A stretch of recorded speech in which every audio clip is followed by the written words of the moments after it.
All together, let us proclaim the gospel acclamation.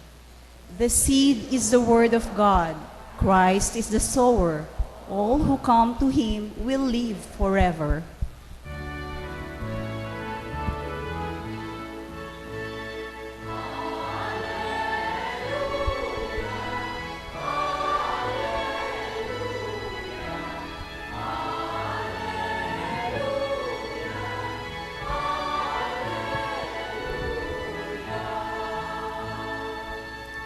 The Lord be with you. And with your spirit. A reading from the Holy Gospel according to Saint Mark. Glory to you, O Lord. Jesus said to the crowds, "This is how it is with the kingdom of God. It is as a man were to scatter seed on the land, and would sleep and rise night and day, and through it all the seed would sprout and grow. He knows not how. Of its own accord the land yields fruit, first the blade, then the ear, then full of grain in the ear. And when the grain is ripe, he wields the sickle at once, for the harvest has come." He said, "To what shall I compare the kingdom of God, or what parable can we use for it? It is like a mustard seed, that when it is sown in the ground, it is the smallest of all the seeds on the earth. But once it is sown, it springs up and becomes the largest of plants, and puts forth large branches, so that the birds of the sky can dwell in its shade." With many much parables, he spoke the word to them, as they were able to understand it. Without parables, he did not speak to them. But to his own disciples, he explained everything in private. The Gospel of the Lord. Praise to you, Lord Jesus Christ.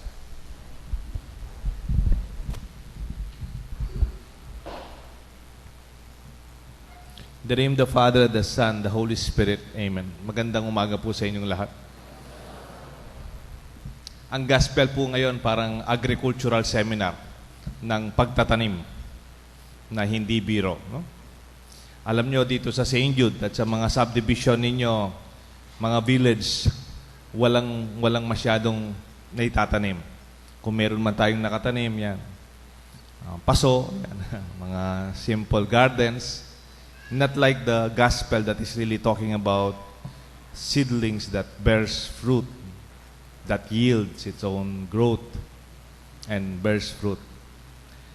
Kaya di po St. Jude dalang masyadong tatanam, muling ala ng masyadong gabon. Balena po semento. Pero dakal pa rin pong tatanam kaya pansinan ko. Tatanam lang sa kitlog, tatanam lang kamwa, ang pong tatanam lang paginakit, no? Maraming tinatanim dito, mga sama ng loob. Pero the gospel today speaks of a very simple experience of the potentiality of the seeds. Minsan po nung bata tayo, di ba, mayroong isang kwento. Yung kwento nung batang pangalan niya Jack. Tapos si Jack, inutusan ng nanay niya, "Jack, wala na tayong makakain. Wala tayong pera. Ipagbenta mo na itong isang baka natin. Ibenta mo yung baka para may pera tayo." Si Jack, siyempre, inutusan ng nanay niya, dinala niya yung baka. Dinala niya sa palengke. Ibebenta niya.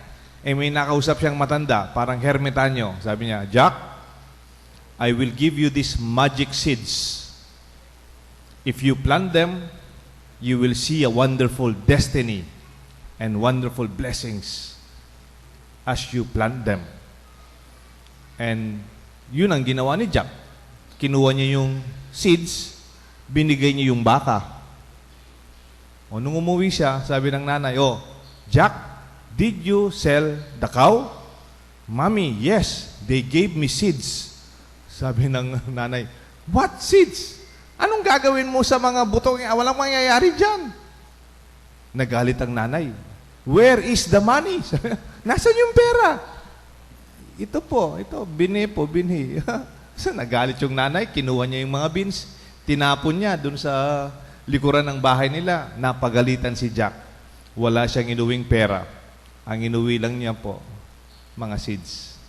And then, nung natutulog sila, biglang parang nayanig yung bahay nila. Nung tumingin si Jack, early in the morning, may isang malaking halaman. Hanggang nasa langit. At doon, out of curiosity, Jack, umakyat siya.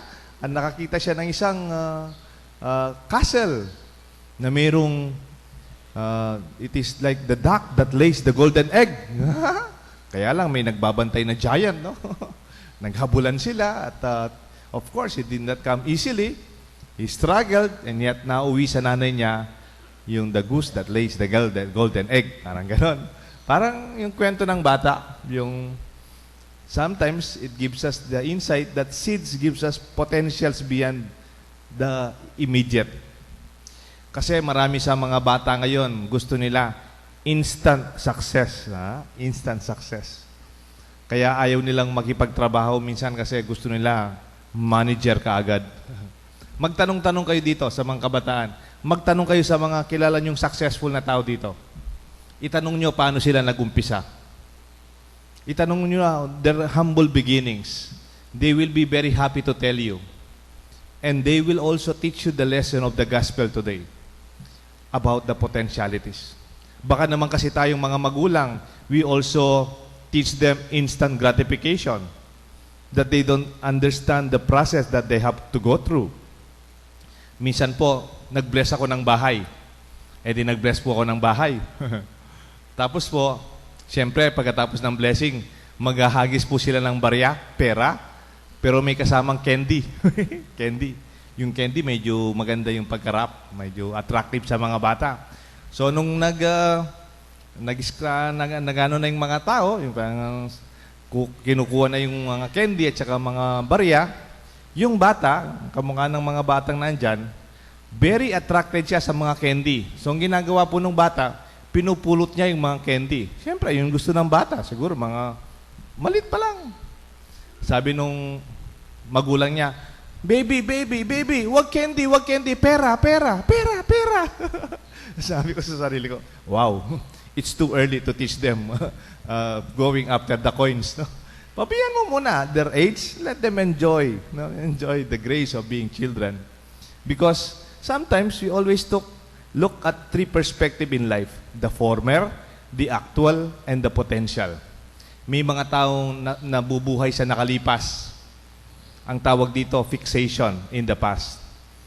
Parang kunyari, retired ka na, dating maganda yung buhay mo, maganda yung title. Hindi ba ako kilala? Ako yung dating presidente ng kumpanyang ito. Hindi nyo ba ako kilala? Ako yung dating officer dito. Parang ganyan, no? Who cares? That's already past. Nabubuhay tayo sa nakalipas. Tapos na yon. Let us just celebrate the joy of the grace of the now. Di ba? Sometimes, meron naman taong fixated sa ngayon. Yung eat, drink, and be merry. For tomorrow, we again eat, drink, and merry. Be merry. And then we die. Parang ngayon lang yung buhay. Sometimes when we always look at the actual, nakaka-discourage lang on the way we see the immediate. Kuminsan parang walang mangyayari. Marami po akong kwentong ganyan sa mga bata. Matagal po kasi ako sa eskwelahan.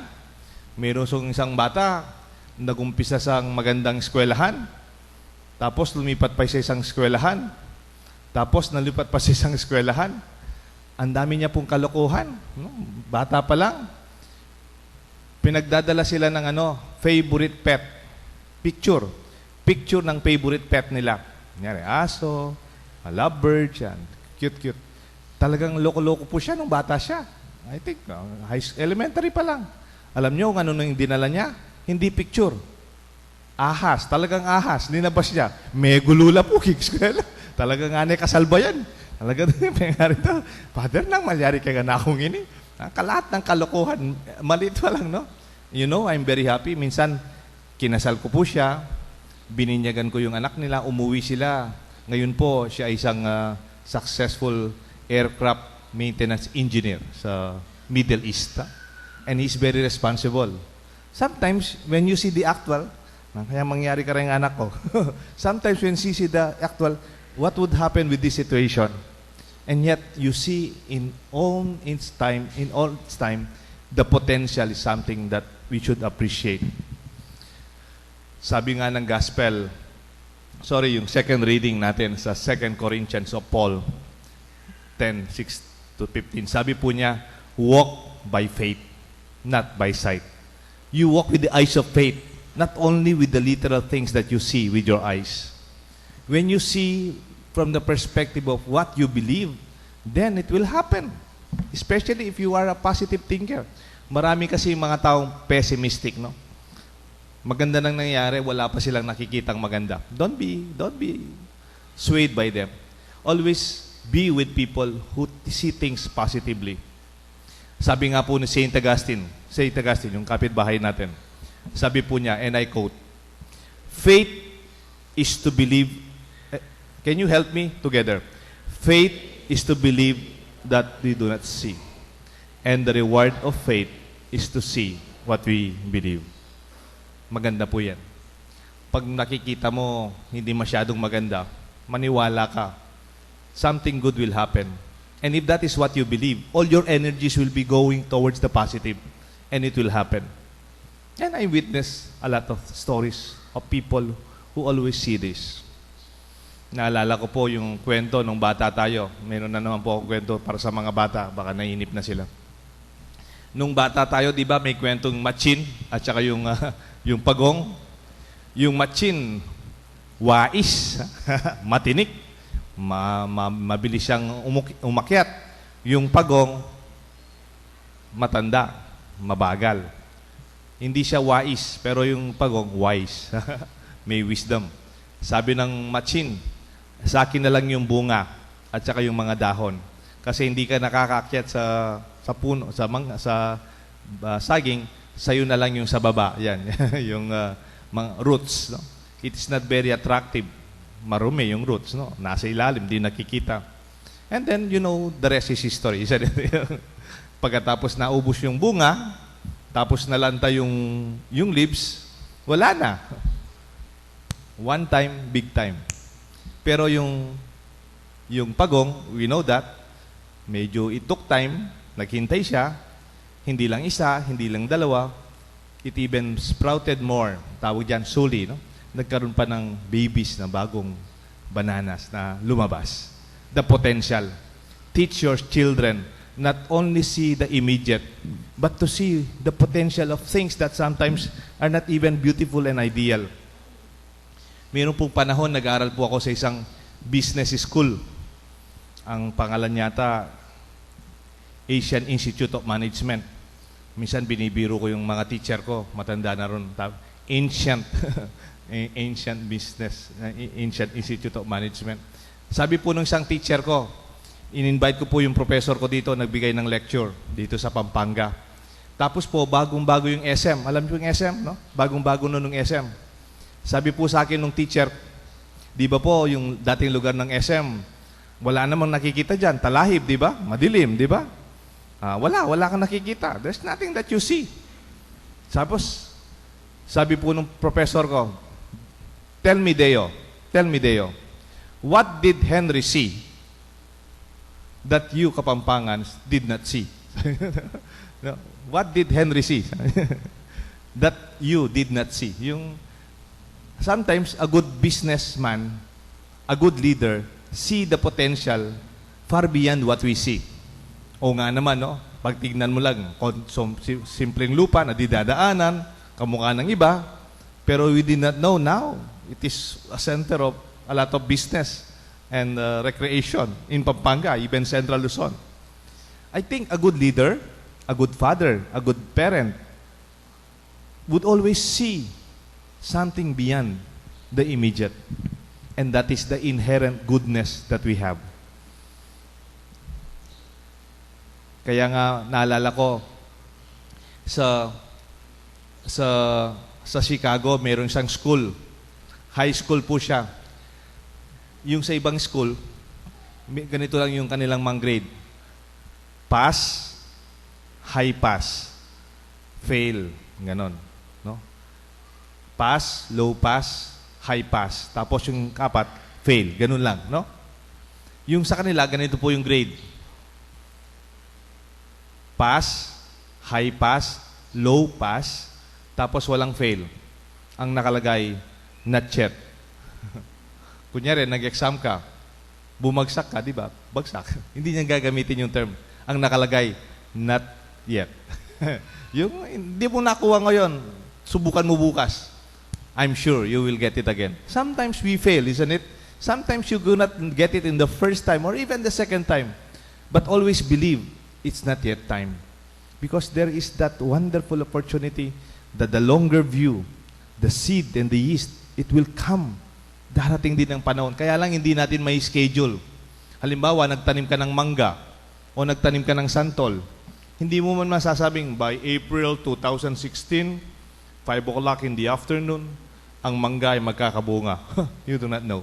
But continue to nourish, continue to nurture the seeds planted in your children and in us.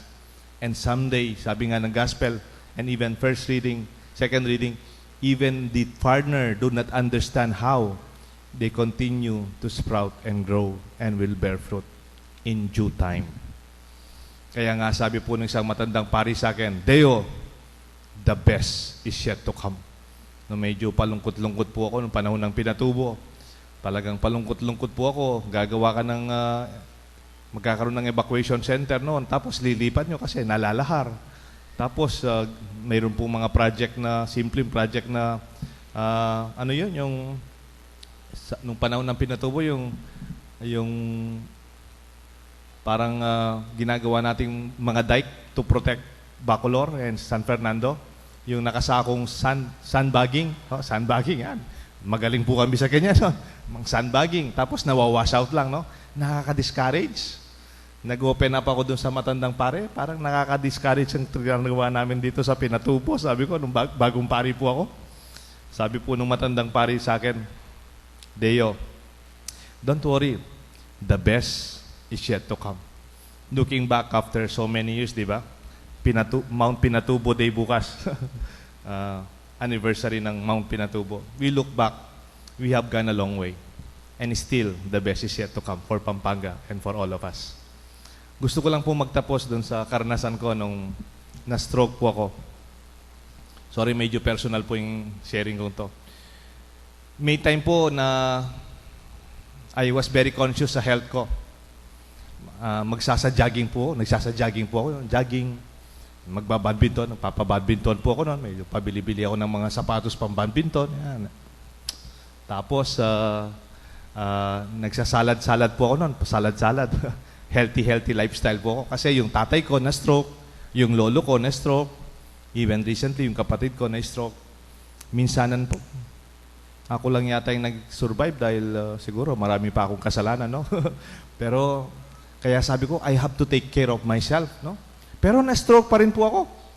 More than 3 years ago. Nung na-stroke po ako, naka-wheelchair po ako. Nung na-stroke po ako, hindi man po ako makapagsalitang ganito kasi hindi nyo ako naintindihan. Nakaganyan po yung mukha ko. Nag-speech therapy po ako. Language therapy. Nakakayaman po, parang bata akong kinakarga, tinutulak, binubuhat, te-therapy. Tapos mayroon pa magtatanong sa akin, Father, get well soon. Okay lang yung get well, pero yung soon, hindi pwede yun, di ba? Pagka nagkasakit kang medyo grabe, you don't say na you will get well soon. Sometimes you do not even know when you will be healed. Minsan tatanong ko yung doktor, Dok, kailan po ako pwedeng magtrabaho ulit? It will come. Walang schedule. Parang pagka nagkasakit yung isang tao, be careful. Huwag natin sabihin, get well soon. In God's time, in due time, it will come. But it will be well. It will be better. It will come. Kung minsan nga, nakaka-discourage yung nagte-therapy ako, tapos nakikita ko yung ginagawa ng ibang tao, dati ginagawa ko. Ngayon ako na nagte-therapy. Parang kailan ka, tapos tinatanong, Father, kailan ka babalik sa pagmimisa mo? Hindi ko man masagot kasi hindi ko alam. Naka-wheelchair pa ako noon, tsaka binubuhat-buhat nila ako. Tapos alam niyo po, ewan ko lang, dati ko naririnig yung song na to, bigla kong yung nagte-therapy, may music sila, background music, yung radyo lang, radyo. Biglang naging maganda yung music na ito sa akin. Eh di iniwan ako ng nagte-therapy kasi marami kaming pasyente. Pare-pareho yung ginagawa namin. Ganyan. Tapos, the song went out. I know this song, sabi ko. I've been singing this because it is a Catholic song, it's a mass song. And then I was singing it, and I was crying, and then I realized, this must be the answer of God to my question. Kailan kaya ako, when will it be better? Or when will my situation be better? Alam niyo po yung song na to. Sabi nung song, in His time. In His time. He makes all things beautiful and even better in His time. Lord, please show me every day that you're teaching me your way, that you do just what you say in your time, not my time. You know this song? Do you want to sing it with me? Let's sing it para po we can, total, maganda naman ang panahon. In His time, in His time, He makes all things beautiful in His time. Lord, please show me every day as you're teaching me your way, that you do just what you say in your time. In your time. In your time.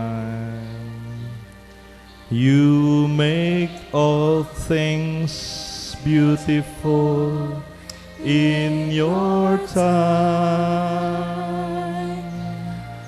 Lord, my life to you I bring. May each song I have to sing be to you a lovely thing in your time. Be to you a lovely thing in your time.